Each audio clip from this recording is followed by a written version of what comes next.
The other big story from way back on was Thursday night, Anthony Richardson in the Indianapolis Colts and his battle with Daniel Jones. We were so fired up. We're like, all right, Anthony Richardson, get to watch him play again. He's battling for his job. There were a lot of reports out of camp that he was a little bit more accurate, playing better. A couple nice throws early on, and then gets absolutely popped by David Ajabu, gets smoked. It looked bad. I mean, we knew that he got injured and left the game. Ultimately, it was because of a dislocated pinky that got popped back into place. So luckily, we're not going to have Anthony Richardson missing a lot of time, but he missed enough time the rest of that game after going only 2 for 3 for 21 yards. Just another game where Richardson gets hurt, doesn't finish the game, and if you didn't see the play, most of the time, the average fan sees the unblocked rusher, and the quarterback gets popped and blames the offensive line. This was Richardson, who should have been hot off the rusher and was looking to the other side and just did not read it out. And that brings some of that question to the table about, avoiding hits and all of his injuries historically. Like, the pre-snap read was not there for Anthony Richardson, which is the reason why he got popped and ended up getting hurt. Yeah, I mean, a worst-case scenario, I think, almost worst-case scenario. Worst-case scenario would have been a serious injury that puts him out for a while.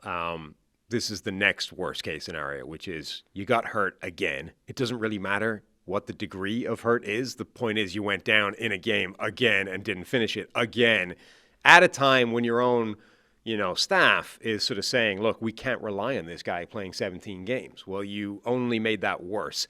And it looks like it was your mental screw-up that created the problem in the first place, right? Can't guarantee that, but pretty much everybody is looking at that play going, that's on Richardson. It's a misread in Shane Steichen was on, it's our friend, Kay Adams, fellow fan here. He did it tactfully. Yeah. But he's like, we got to know where our problems are. We do. We got to know. That is coach speak for, we got to know where your hots are. Yes. We got to know. It's a misread in the protection. And even it's not only is it a misread in the protection, but you didn't even know you'd misread it because you didn't see the blitz coming to be able to fix it and get the ball out behind the guy. Was it Doolin looking at him as the hot route? Like literally right behind where the blitz is coming from. Turns, hooks up, ready for the pass, and Richardson's reading the other side of the field. He's like, what? And by the way, quarterback is just obviously such a fascinating position to watch. Those are the plays where the great quarterbacks, or even, the average to good quarterbacks, just do it and it looks, look at this simple pass. Like Mahomes just hit the little 5-yard hitch. It's nothing. It doesn't Drew even Brees register. hit the 5-yard hitch, or Brady, or whoever. Or your average quarterback, that's, Kurt Warner, who's, taken to Twitter, hates every NFL scheme in the NFL right now because it doesn't look like his. Yeah. Every quarterback makes those plays look easy. You throw behind the blitz, it's a 5-yard completion, and it's like, oh, easy. But it's like part of the job is doing that and not taking a sack and getting popped. Hey, guys, real quick, only 40% of our viewers are actually subscribed, so let's change that. Hit that subscribe button, and now let's get back to the action. Easy, and it's so easy that it doesn't even sort of register in your brain as anything like a positive play. It's just you recognize what it was, you put the ball in behind it, it's a routine, expected play from a quarterback, and Richardson did not make the expected play, and consequently, not only did he take a sack, a negative play, but he got hurt in the process of doing so. The extra layer of bad for him is that Daniel Jones came in and played pretty well. Like, his stats were not amazing, certainly in terms of completion rate. There was a bunch of drops in there, which did not help. Overall, I thought his performance was pretty good. So for the second time this offseason, a Richardson injury has opened the door for Daniel Jones to come in, take snaps away from him, take reps, and look okay in doing so. We've said before, if this is a 50-50 competition or if it's a 50-50 outcome in training camp, I think they give the job to Richardson going into the season. If it's 60-40 Richardson, they probably or 60-40 Jones, rather, they probably still give the starting job to Richardson. But this is the type of thing that's going to make them go the other way and say, I want to give you the starting job, but you can't last more than 5 minutes without getting hurt. The other thing I'll add is, even for just this season, I think a lot of it comes down to their risk appetite for the style of quarterback that they want. They're both big-bodied, athletic quarterbacks, Richardson and Jones, but they're completely different stylistically. Jones is going to dink and dunk and throw underneath, which might be appealing with this group of playmakers that the Colts have. By the way, Tyler Warren, I thought, looked fantastic on just 4 targets. Yep. And not because he did anything spectacular, but just because it looked like he had a pretty good feel for the short pass game, they caught a screen. I think they're going to feed him. I think if you do want to give Anthony Richardson, if he wins the job and you want to give him a few more easy buttons to press, Tyler Warren is a perfect easy button for the Anthony Richardson completion percentage bump.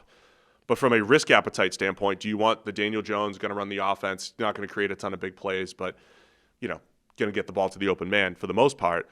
Or do you want to try to hit the home run? Because that is what Richardson brings to the table, is the home run ability as a passer, as a runner.